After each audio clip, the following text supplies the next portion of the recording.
Hi, and welcome to English-Fabule. Are you learning English? Great. Let's learn English with a very interesting story. Don't forget to subscribe, like, and comment. Let's get started. Imagine a person from history who had a huge impact on the world. This person is Mohammed. He lived over 1,000 years ago, but his life and teachings still influence millions of people across the globe today. He is known as the founder of Islam, one of the world's major religions. But his story is bigger than just religion. It's a story about leadership, society, and the power of one person to change history. This book will explore the life of Mohammed and his important influence on the world.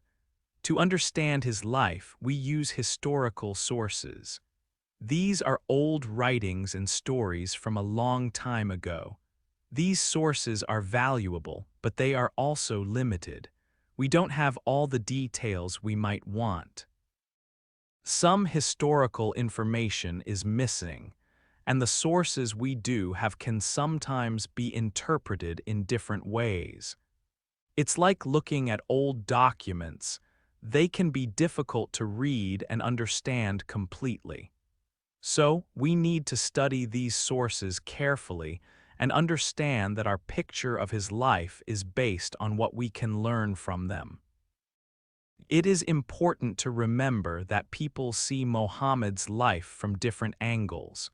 For many, he is a central figure in their religion, a prophet. For historians, he is also a political and social leader who shaped the course of history in Arabia and beyond. These different views are important. This book respects these diverse interpretations but will focus on a historical perspective. This book aims to be neutral and balanced. We will look at Mohammed's life using historical information. This means we will focus on what happened in history and why. We will not offer religious interpretations or take any specific religious viewpoint. Our goal is to understand his life based on historical facts and analysis, without adding religious beliefs or opinions. We want to provide a clear and historical account of his life, based on the information available to us. This book is based on historical information and does not take any side or offer religious interpretations. 2.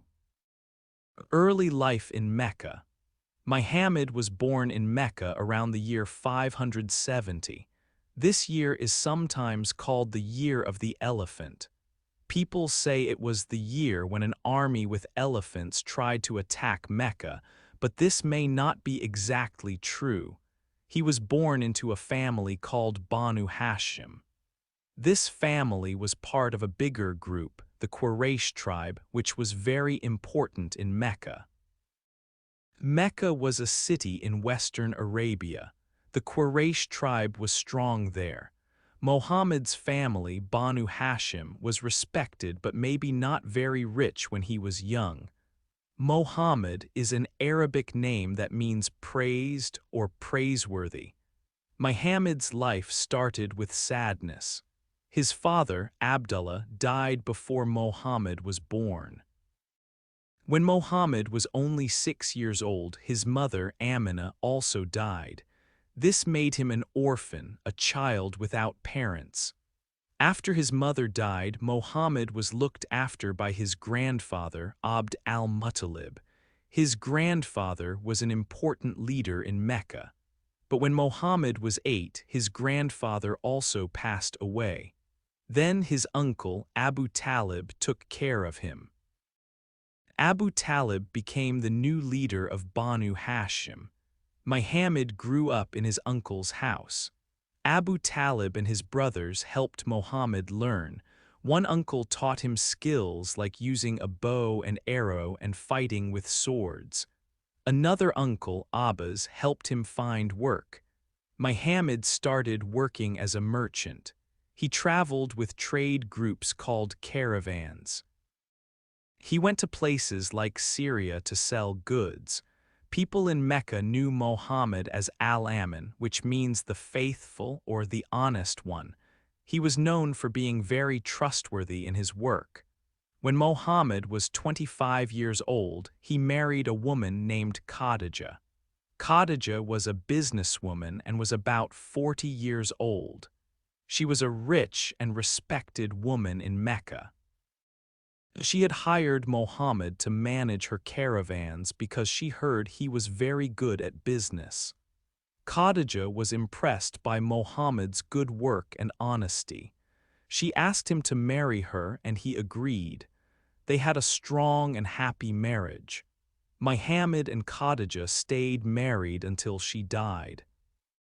He did not marry any other woman while she was alive. Mecca in Muhammad's time was an important place for trade. It was also a religious center. Many people in Mecca believed in many gods. They worshipped these gods at a special building called the Kaaba. Inside the Kaaba, there were statues of different gods. However, some people in Mecca, called Hanifs, believed in only one God even before Muhammad started to preach his message. Mecca was a mix of different beliefs and ways of life when Muhammad was growing up. 3. The first revelations. Muhammad often went to a cave in the mountains near Mecca. The cave was called Hira. He liked to spend time alone there, thinking and praying. He was searching for peace and understanding. One day when Muhammad was 40 years old, something amazing happened in the cave. It was the year 610. While he was in Hira, he had a powerful experience. He said that the angel Gabriel came to him. Gabriel showed Muhammad a cloth with words written on it. He told Muhammad to read. Muhammad said, "I cannot read." The angel held him tightly and told him again to read. This happened 3 times. Finally, Gabriel spoke the words and Muhammad could remember them. These were the first words of the Quran. When it was finished, Muhammad was afraid and confused. He didn't understand what had happened. He felt like something very powerful had touched him. He left the cave and went quickly back to his home in Mecca. He went to his wife, Khadija. He was shaking and asked her to cover him with a blanket. When he felt calmer, he told Khadija everything that had happened in the cave. He was worried that maybe it was a bad spirit. Khadija listened carefully. She was a strong and wise woman. She believed in Muhammad and trusted him. She told him that she thought it was a message from God, not something evil. She supported him and gave him comfort. Khadija also went to see her cousin, Waraka ibn Nawfal. Waraka was an old man who knew about religions and old books. When Khadija told him about Muhammad's experience, Waraka was very happy. He said that Gabriel was the same angel who had come to Moses, another prophet from long ago.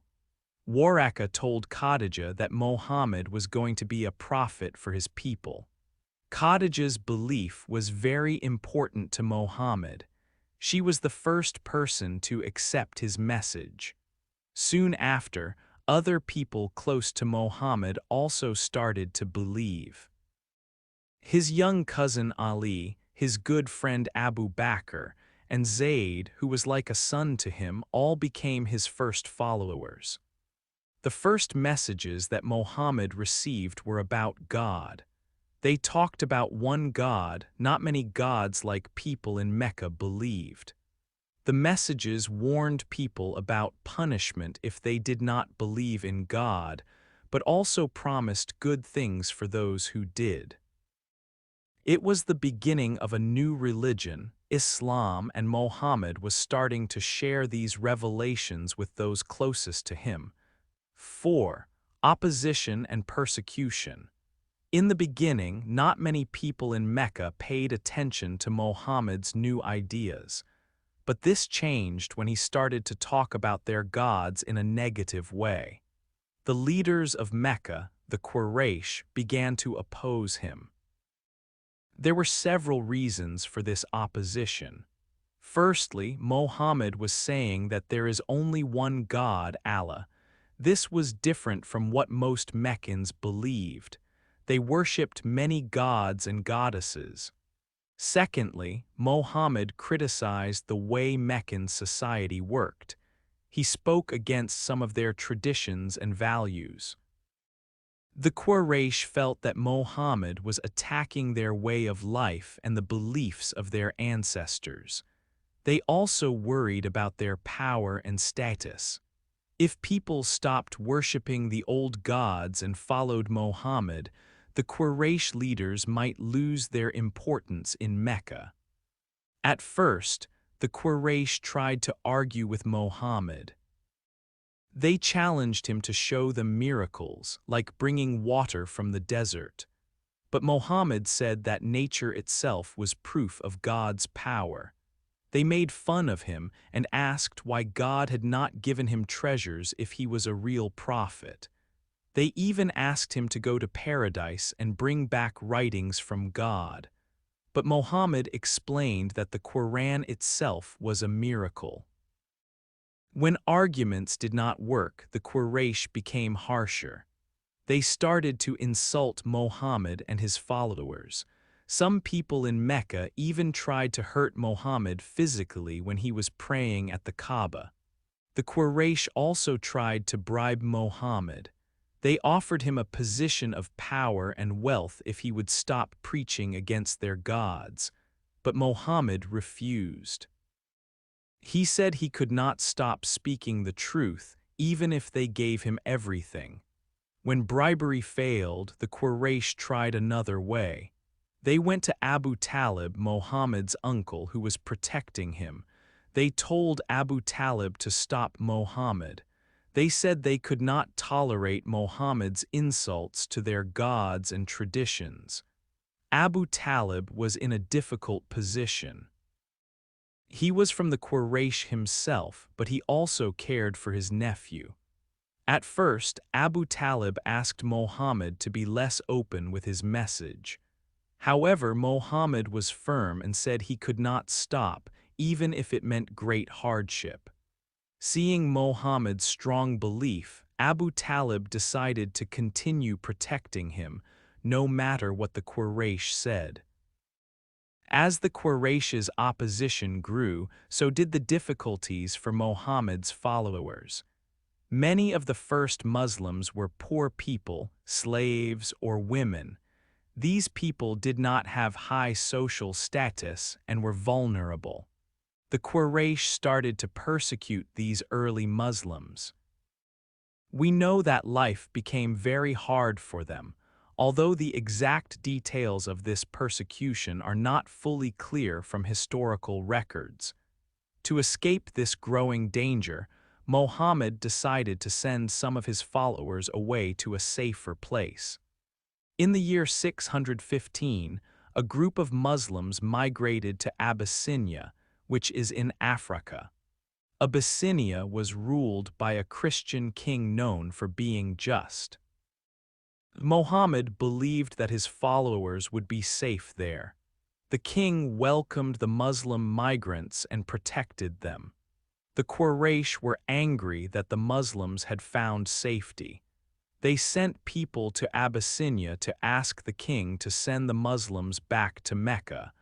But the king listened to the Muslims and refused to send them back. He allowed them to stay in peace in his kingdom. There is also a story about an event called the Satanic Verses. According to this story, at one point, Muhammad was hoping to find a way to get along better with the Quraysh. It is said that while reciting verses from the Quran, Satan made him say words that praised some of the Meccan goddesses. This made the Quraysh happy, and there was a feeling of possible agreement between Muhammad and the Meccans. However, the story continues that Mohammed later realized these words were not from God, but from Satan. He then corrected these verses, and the Quran continued to criticize the Meccan gods. This incident is a complex topic. Some historical accounts mention it, while some religious scholars reject it, believing that a prophet like Mohammed could not be tricked by Satan in this way. It is important to understand that this event is viewed and interpreted differently by different people. 5. Moving to Medina. Life in Mecca was becoming very difficult for Mohammed and his followers. People in Mecca did not like his teachings and were against them. Around this time, something very important happened to Mohammed. It is called the Isra and Miraj. Some stories say that one night Mohammed traveled from Mecca to Jerusalem in a single night. From Jerusalem, he then went up to the heavens. This journey is a significant event in his life story. While things were hard in Mecca, people in another city called Yathrib, which would later be known as Medina, heard about Mohammed's teachings. Some people from Yathrib came to Mecca and met Mohammed. They were from tribes called Banu Khazraj and Banu Aus in Yathrib. They were interested in his message, and some of them became Muslims. These people from Yathrib invited Mohammed to come and live in their city. They thought that Mohammed could help bring peace between different groups in Yathrib who were often fighting. They promised to protect him and his followers if they moved to Yathrib. This invitation was very important for Mohammed and the Muslims. Over the next few years, more people from Yathrib became Muslims. They made promises to Mohammed in meetings at a place called Aqaba near Mecca. These promises, called the Pledges of Aqaba, were agreements to support Mohammed and Islam. The people of Yathrib were ready to welcome Mohammed and his followers to their city. Because of the growing danger in Mecca and the invitation from Yathrib, Mohammed decided that it was time for the Muslims to leave Mecca and move to Yathrib. This migration is called the Hijra. It was a very important turning point. Muslims in Mecca started to travel secretly to Yathrib. Mohammed was one of the last to leave Mecca. He left with his close friend Abu Bakr. When Mohammed and the Muslims arrived in Yathrib, they were welcomed by the people there. The city was renamed Medina, which means the city, short for Madinat al-Nabi, the city of the Prophet. In Medina, Mohammed started to build a new community. One of the first things he did was to build a mosque. This mosque was a place for prayer and also a meeting place for the community. To create a peaceful and organized society in Medina, Mohammed created a document known as the Constitution of Medina. This was an agreement between all the different groups in Medina, including the Muslim migrants from Mecca, the people of Medina who became Muslims, and the Jewish tribes living there. The Constitution of Medina set out rules for how different groups should live together, protect each other, and solve problems. It was a way to build a strong and united community in Medina. Moving to Medina was a new beginning for Mohammed and the early Muslims. It was the start of a new phase in the spread of Islam. 6. Conflict and alliances.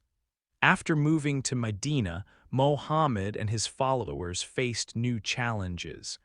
The people of Mecca were angry because Muslims had left Mecca. They also took the Muslims' houses and things in Mecca. This started conflicts between the people of Mecca and the Muslims in Medina. One of the first big fights was the Battle of Badr. The Meccans were traveling with a trade caravan, carrying goods to sell.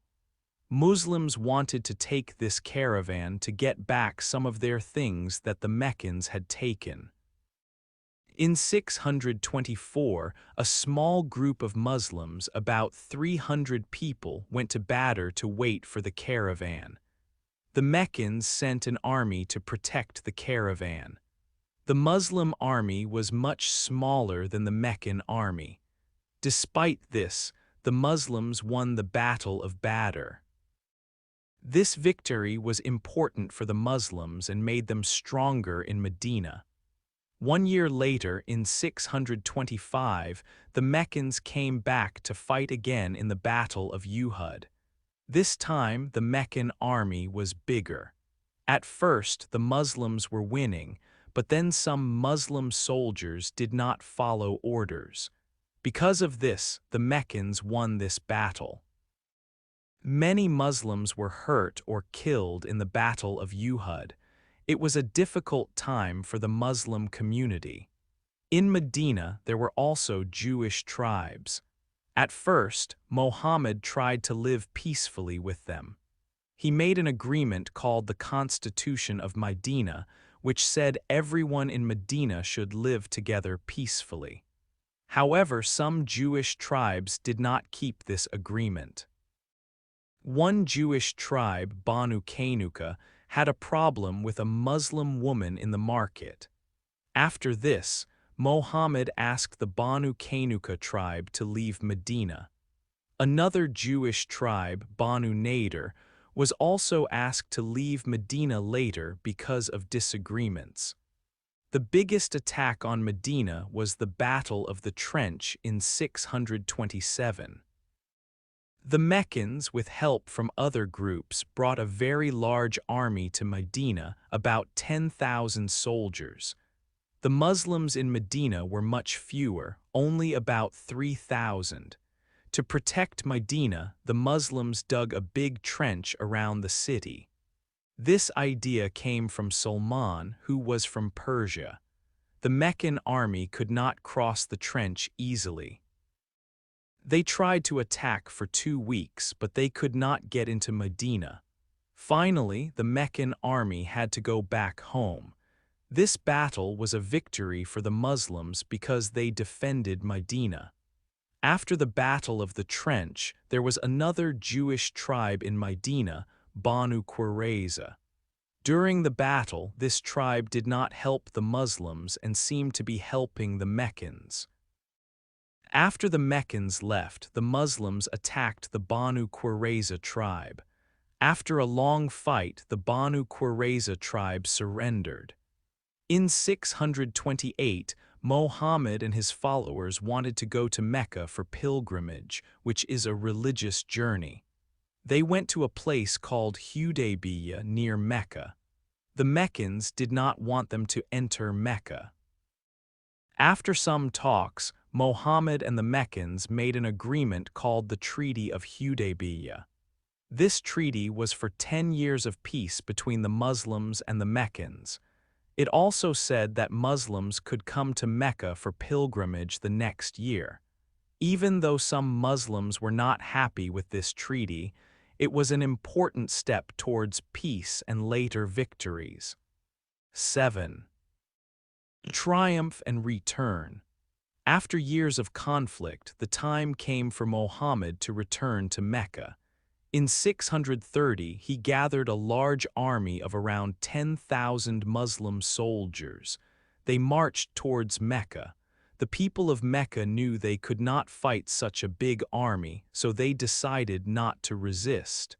Muhammad entered Mecca without much fighting. This event is known as the Conquest of Mecca. He showed he was in control of the city. Instead of revenge, Muhammad declared an amnesty. This meant he forgave most of the people of Mecca for their past actions against him and the Muslims. However, a few people who had been very cruel or caused a lot of trouble were not forgiven. One of the first things Muhammad did in Mecca was to go to the Kaaba. The Kaaba was a very important building in Mecca, and it contained many idols, statues of gods that people in Mecca used to worship. Muhammad and his followers destroyed all these idols inside and around the Kaaba. This was a symbolic act showing that Islam was now the main religion in Mecca, and the old gods were no longer important. Some stories say that there were paintings inside the Kaaba, including paintings of Mary and Jesus. It is said that Muhammad ordered to erase all paintings except perhaps those of Mary and Jesus, but other accounts say all pictures were removed. After the conquest of Mecca, Islam started to spread more quickly across Arabia. Many tribes who had previously been against Muhammad now saw his power and decided to accept Islam. One of the important tribes that initially opposed Muhammad after the conquest of Mecca was the Hawazin. They gathered their forces to fight the Muslims. Muhammad led his army to meet them in the valley of Hunain. The Battle of Hunain was initially difficult for the Muslims, as they were surprised by the Hawazin army. However, in the end, the Muslims won the battle. They captured many prisoners and goods.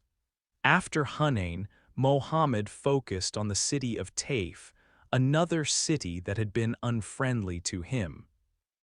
He besieged Taif, meaning he surrounded the city to stop people and supplies from going in or out. The siege of Taif lasted for some weeks, but the Muslims could not get into the city because it had strong walls. Eventually, Muhammad decided to stop the siege and return to Medina. Later, the people of Taif understood that Islam was becoming very powerful in Arabia.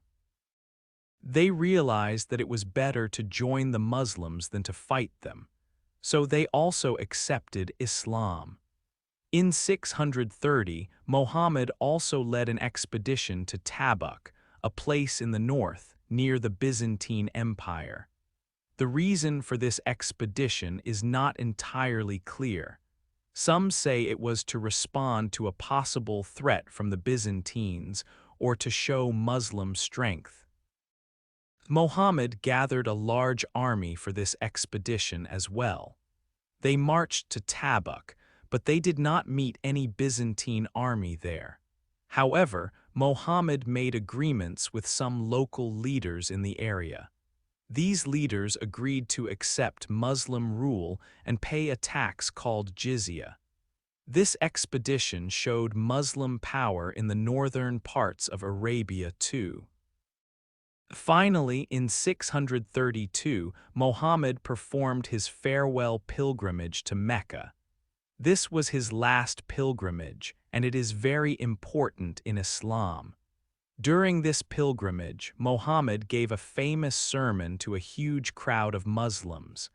In this sermon, he taught them important principles of Islam. He spoke against usury, which is charging too much interest on loans. He also spoke against vendettas, which are cycles of revenge killings between families or tribes. He emphasized the brotherhood of all Muslims and reminded them of the importance of their faith. He also confirmed the Islamic lunar calendar. This farewell pilgrimage and sermon are seen as a summary of Muhammad's teachings and a guide for Muslims. After this pilgrimage, Muhammad returned to Medina, marking the end of his major travels and military campaigns. 8. Final days and legacy. In his last days, Muhammad became ill. He had a bad headache and felt weak. He stayed in the house of his wife Aisha. People were worried about him. He led prayers for some time, but then he became too weak. During his illness, he gave advice to his followers. He reminded them to be kind and just. Muhammad died on June 8, 632 in Medina. He was about 62 years old. His death was a big loss for the Muslim community. He was buried in Aisha's house in Medina. Later, the Prophet's mosque was built around his burial place. Today, many Muslims visit his tomb in Medina. After Muhammad's death, there was a question of who would lead the Muslim community. Some people thought Ali, Muhammad's cousin, should be the leader. Others thought Abu Bakr, a close friend of Muhammad, should lead. Eventually, Abu Bakr became the first leader, called Caliph. This was the start of the Caliphate. Muhammad's actions and teachings had a big impact. During his life, most of Arabia became Muslim. After his death, Islam continued to spread quickly. In a short time, Muslim armies conquered large areas. They took lands in the Middle East, North Africa, and Persia. This was the beginning of a large Islamic empire. Muhammad's legacy is very important in history. He united many Arab tribes under a new religion. His teachings shaped a new culture and civilization. His message of one God and a just society had a lasting influence on the world. Even today, billions of people follow Islam, the religion he started. Hey there! Just a second before you go. If you learned something new today, please give this video a like, write your thoughts in the comments, and subscribe to the channel. It only takes a second, and it really, really helps to create even better English videos for you. Your support means the world.